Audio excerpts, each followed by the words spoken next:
Hi hello வணக்கம்ங்க. இன்றைக்கி வாங்கி பார்த்து எப்படி செய்யலான்னு பார்க்கலாம். அதுக்கு ஒரு குக்கர் வச்சுக்கோங்க. எண்ணெய் ஊற்றிக்கோங்க. எண்ணெய் ஊற்றிட்டு கடலைப்பருப்பு, உளுத்தம் பருப்பு, கொஞ்சமாக கடுகு, அதுக்கப்புறம் சீரகம் போட்டுக்கோங்க. போட்டு நல்லா பொரிஞ்சதும் கூடவே முந்திரி பருப்பு சேர்த்துக்கலாம். சேர்த்து இது கிளறி விட்டுட்டு நறுக்கி வச்ச வெங்காயத்தை சேர்த்துக்கோங்க. நான் ஒரு வெங்காயம் சேர்த்துக்கிறேன். இது நல்லா வதங்கி வர ஸ்டேஜில் ஒரு 2 பச்சை மிளகாய் கட் பண்ணி சேர்த்துக்கிறேன்.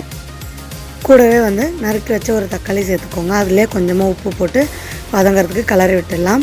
இது கலந்து விட்டோன்னா நான் கத்திரிக்காய் நறுக்கி வச்ச கத்திரிக்காயை இது கூட சேர்த்துக்கிறேன், மைசூர் கத்திரிக்காய். இது வதங்கினதுக்கப்புறம் இதில் நான் மஞ்சத்தூள் கொஞ்சமாக சேர்த்துக்கிறேன்.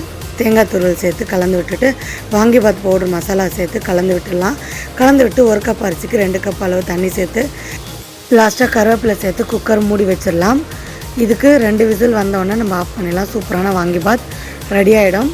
கண்டிப்பாக ட்ரை பண்ணுங்கள். இந்த ரெசிபி ரொம்பவே சூப்பராக இருக்கும். Bye friends.